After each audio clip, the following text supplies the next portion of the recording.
Bakit po nung nakaraan, ayos naman yung usapan natin. Mamahalin kitang buong buo.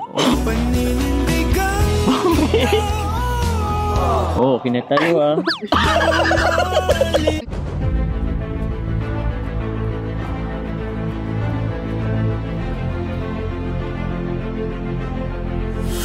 Ayun, shoutout guys. Muli, welcome to my YouTube channel. Ito po si Kuya July, ang inyong katugang, ang inyong kalingap, na muling bumabati sa inyo ng magandang araw, magandang gabi. Sang sulok man po tayo ng mundo naroon. At sa araw na ito, meron tayong panibagong vlog.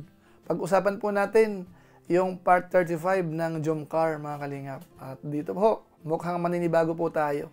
Dahil unang nagtampo po si Carla dito kay Jomar. So panoorin po natin kung paano ho gagamutin ni Jomar. Anong sakripisyo ang dapat niyang gawin para lamang mawala po yung tampo ni Carla, mga kalingap. At siyempre po sa pagkakataong ito, ano po ito? Mansari po uli nila, mga kabayan natin. Ngayon ang tanong, nawala ho kaya yung galit po ni Carla o kaya yung kanyang tampo? Tuluyan bang naalis yun, mga kababayan po natin? So pag-uusapan po natin yan maya-maya ng konti. Pero bago po yun, siyempre paalala mo na si Kuya July, baka sakaling meron pa po ditong hindi nakasubscribe sa ating YouTube channel.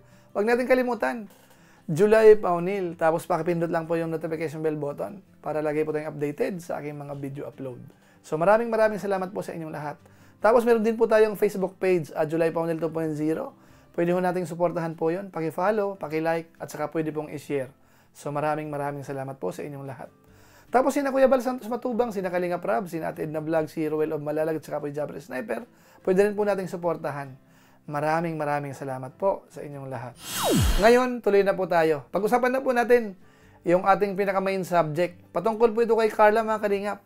Yung Jomcar po, na kung saan po ay isa sa pinaka-viral po ni Kalinga Prab sa kanyang YouTube channel. Na kung saan, malaking tulong po para maging rank 1 po ulit si Kalinga Prab. Dito po sa mga kababayan nating charity vloggers sa buong Pilipinas. Siya po ang nanguna, no? Panoorin niyo po yan doon sa isang upload po natin. So maraming salamat po sa inyo. Ngayon po ituloy po natin, itong pag-uusapan po natin patungkol po kina Carla at sa kina Jomar. Na kung saan po dito sa pagkakataong ito, medyo kakaiba. Kumpara po natin doon sa mga nakaraan, puro ho sila pakilig. Kung ano pong eksena na kung saan naman po ay nagugustuhan ng mga viewers. Ang katunayan po niyan, marami na pong million views po si Carla. Sa pagkakatanda ko po, meron ng 13 vlog si Rab sa kanya na nagkaroon na po ng million views. Nice. Kaya dito po sa episode na ito, sinasabi ko po na parang kakaiba. Dahil dito po nagtampo si Carla, mga kalingap. Dahil po medyo delay na po yung kanilang mansari po, yung pinaka 6 mansari po nila, medyo na delay po ng konti. Pero ang pinaka problema po dito, merong nakalimutan po si Jomar na kung saan po ay naipangako po kay Carla. Panoorin po muna natin yung part na ito dahil po si Carla po dito ay nagtatampo. Galit ka yata eh. Nagtatampo ka, di ko na pala alam. Bakit po nung nakaraan, ayos naman yung usapan natin. Usapan? Oh no! May pinag-usapan ba tayo nakaraan? Ano ba yun? Uy, ano yun? Check niyo po yung cellphone ko. Check ko nga. Wala naman. Teka. Meron ba? Baka hindi ko nabasa. May amnesia na po yata kayo. Ah? Teka lang ha. Well, inansend mo yata ay. Inansend ko na po. Kasi di nyo naman tinupad. Oh? Alin yun? Di tinupad. May nilimutan ba ako? Talagang hindi po ma-recall po ni Jomar. Pinipilit niya pong isipin kung ano po yung nagawa niyang pagkukulang kay Carla. Ano yung kanyang ipangako na hindi po natupad. Talagang hindi niya po maalala. So ito po, ituloy po natin yung ating panonood. Sabihin mo na kasi dinilit ko na. Paano ko, tulad yan, dinilit mo. Hindi ko tuloy alam kung ano yung napag-usapan natin. Nasin nyo naman po yun eh. Nabasa ko ba? Minsan kasi bigla ko na lang na-open kasi ikaw yung lagi nasa unahan eh. Pero di ko yun nababasa. Basin ko ba? Wala, di ko naman nababasa yun. Mag-okay po kayo. Oh? Ano ba yun, bro? So dito po, napansin natin si Carla, talagang masama po yung loob. Yung pagtabi po ni Jomar sa kanya, yung lumalapit, talagang lumalayo po si Carla. Sabihin mo na. Ba't kumaos? Nakalata sila. Sabihin mo na. Sabihin pati sila Kuya Rab, tapos sila iba na. So yan po mga kababayan po natin, talagang hindi po talaga maalala po ni Jomar mga kalingap. At sa tingin ko po, hindi ho siya nagmamaang-maangan. Talagang nawala po sa kanyang isip yung tinutukoy po ni Carla. Ngayon puntahan na po natin, ano nga ba talaga ang nakalimutan po ni Jomar? Ito po, pakinggan po natin si Carla. Ano ba nga yun? Ano kasi yun? Sabihin mo kasi para makampisa na mag-vlog sila Kalipra. Yung sa bin and Ben po.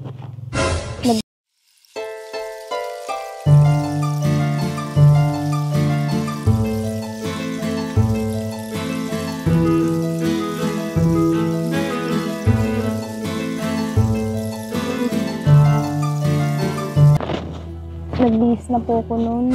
Inantay ko po kayo.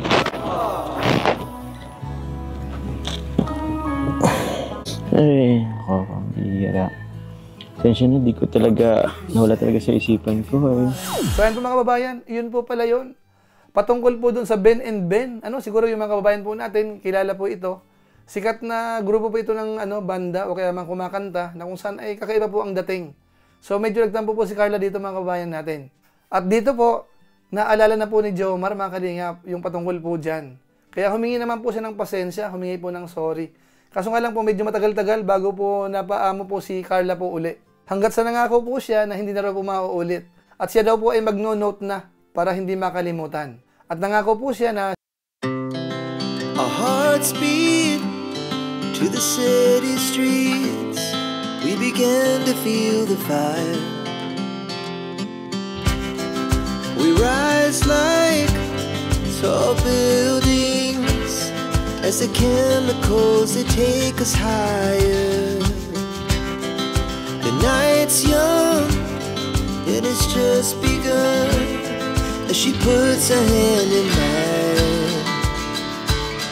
We wanna chase the night, wanna dance to the light, pull stars from the sky, just two hearts running wild, never sleep, never stop. At ang isa po sa maganda po rito mga kababayan po natin, nagyayaya po si Jomar na pumunta po ng Maynila at popular po manood din po ng concert.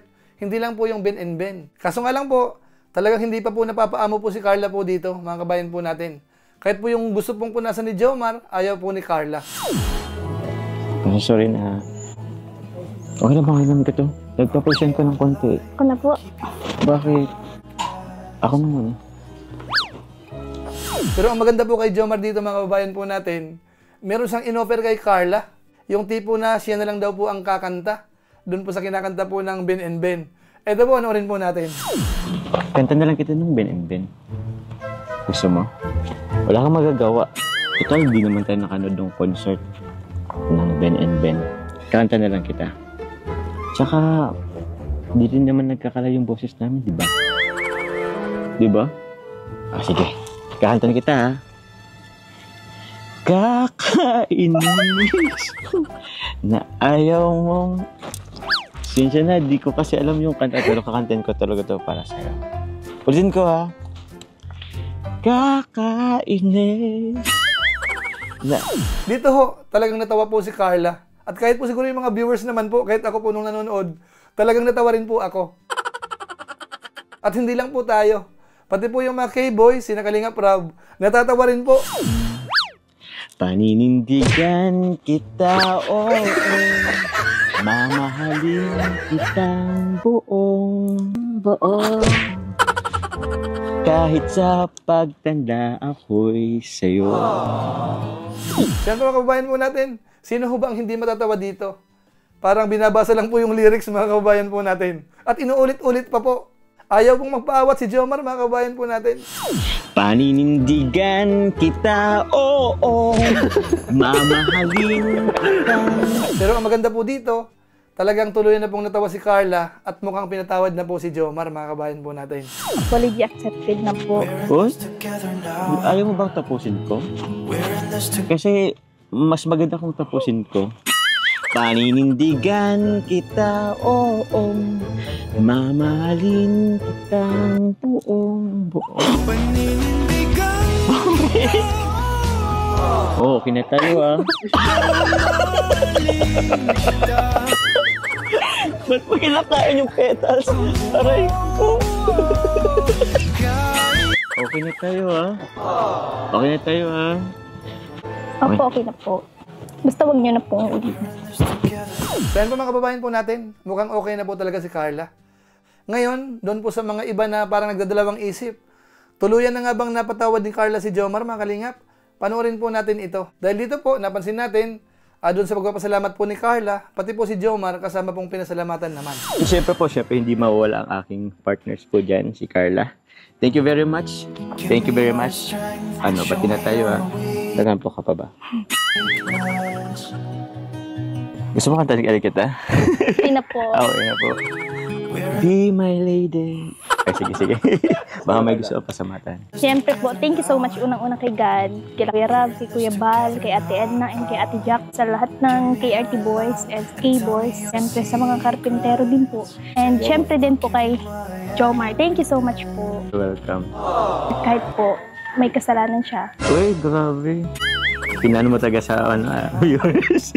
Sige. Thank you po sa effort. Ano naman? Thank you. Always. Bye-bye po. Ingat po. God bless. So yan po mga kababayan po natin, at masasabi natin na nakakatuwa po palang magtampo po si Carla. Talagang matatawa po tayo. At least po, ang mahalaga dito, nagkasundo po uli sila.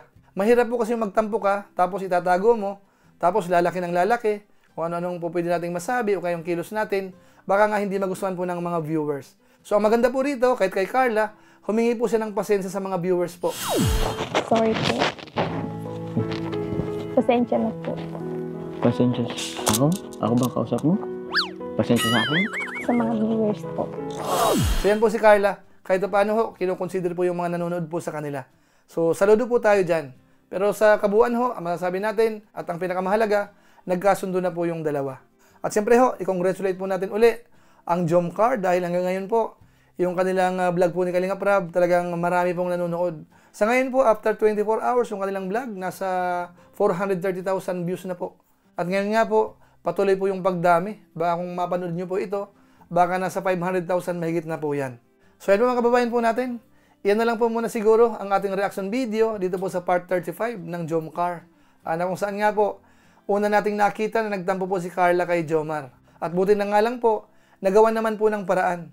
Talagang ginamitan din po ni Jomar ng strategy o kaya ng style para mapatawa po si Carla doon sa kanyang mahiwagang kanta. So sa pamamagitan po niyan, pansamantala magpapaalam po muna tayo. Pero gaya po ng dati, meron lang po muna tayong isa shoutout.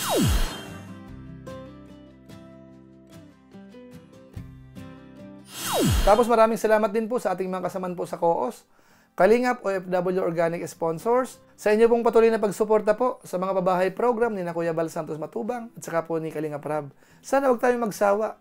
Buwan-buwan kung kaya po natin, makapag-share po tayo ng konti para ipunin po natin at magamit po sa mga programa po ng Team Kalingap, lalong-lalo na po sa babahay program. So maraming salamat po sa inyo. Tapos sa ating mga viewers, yung mga walang sawa pong nanonood sa ating mga upload, sa ating YouTube channel, sa ating Facebook page, maraming salamat po sa inyo, lalong-lalo na po yung mga hindi po nag-i-skip ng ads, masipag mag-like at saka po nag-share ng ating mga videos. Maraming salamat po sa inyo. So muli, ito po si Kuya Julay, ang inyong katugang, ang inyong kalingap, na pansamantalang nagpapaalam po muna. Kita-kita na lang tayo sa mga susunod ko pang vlog. Maraming salamat sa inyong walang samang pagsuporta po sa ating YouTube channel. Pagpalain nawa kayo ng Diyos, mabuhay tayong lahat. God bless. Bye-bye!